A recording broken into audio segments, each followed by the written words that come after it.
Hello everyone, it's Aunt Julene. Today's book is The Story of Ping. This is about a little duck who lives on a houseboat on a river in China. And this is another one of my favorites from when I was a little kid. I had a lot of favorites. And I think the reason that I really liked this one is because it happens in China. And I was always really interested in books that happened in faraway places and learning about different countries and different people and apparently different animals. So one day, Ping runs away because he's afraid he's going to get into trouble, and he finds out that life is much better with his family.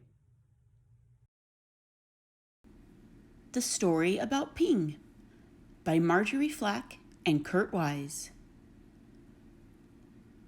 Once upon a time, there was a beautiful young duck named Ping. Ping lived with his mother and his father, and 2 sisters and 3 brothers, and 11 aunts and 7 uncles, and 42 cousins. Their home was a boat with 2 wise eyes on the Yangtze River. Ping was always careful, very, very careful, not to be last, because the last duck to cross over the bridge always got a spank on the back. But one afternoon, as the shadows grew long, Ping did not hear the call, because at that moment, Ping was wrong side up, trying to catch a little fish. By the time Ping was right side up, his mother and his father and his aunts were already marching, one by one, up over the bridge. By the time Ping neared the shore, his uncles and his cousins were marching over. And by the time Ping reached the shore, the last of his 42 cousins had crossed the bridge. Ping knew he would be the last, the very last duck if he crossed the bridge. Ping did not want to be spanked. So he hid.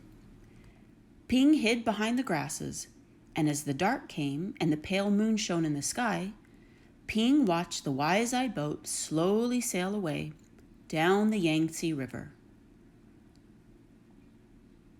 As the sun rose higher in the sky, boats came.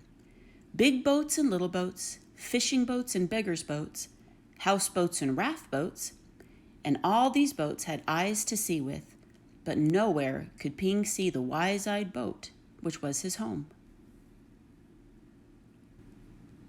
Then came a boat full of strange, dark fishing birds. Ping saw them diving for fish for their master. As each bird brought a fish to his master, he would give it a little piece of fish for pay. Closer and closer swooped the fishing birds near Ping. Now Ping could see shining rings around their necks, rings of metal made so tight the birds could never swallow the big fish they were catching. Swoop, splash, splash. The ringed birds were dashing here and there all about Ping. So down he ducked and swam under the yellow water of the Yangtze River. When Ping came up to the top of the water, far away from the fishing birds, he found little crumbs floating, tender little rice cake crumbs which made a path to a houseboat. As Ping ate these crumbs, he came nearer and nearer to the houseboat. Then, splash!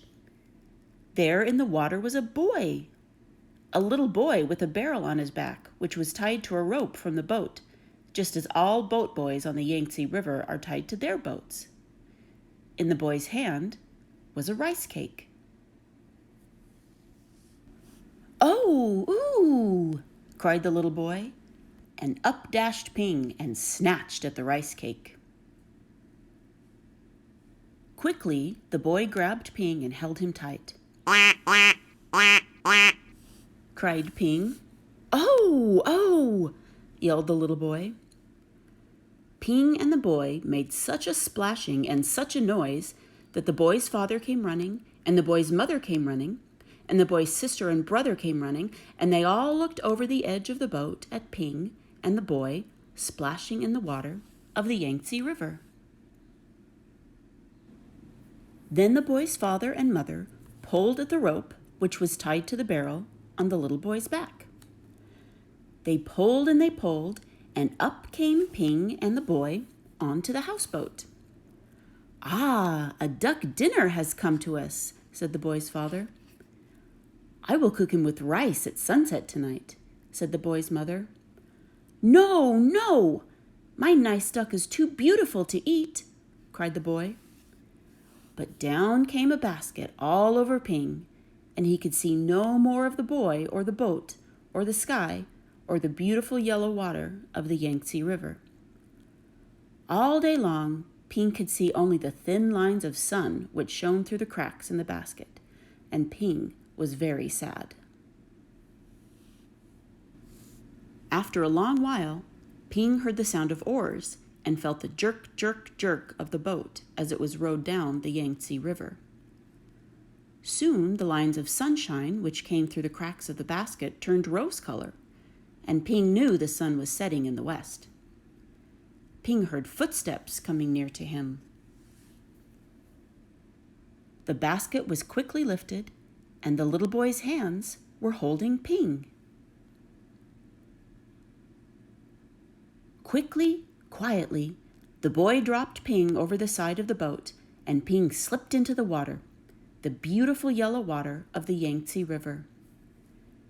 Then Ping heard this call, "La la la lay!" Ping looked, and there near the bank of the river was the wise-eyed boat, which was Ping's home, and Ping saw his mother and his father and his aunts all marching one by one up over the little bridge.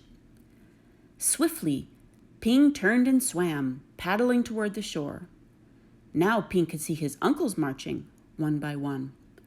Paddle, paddle, Ping hurried toward the shore.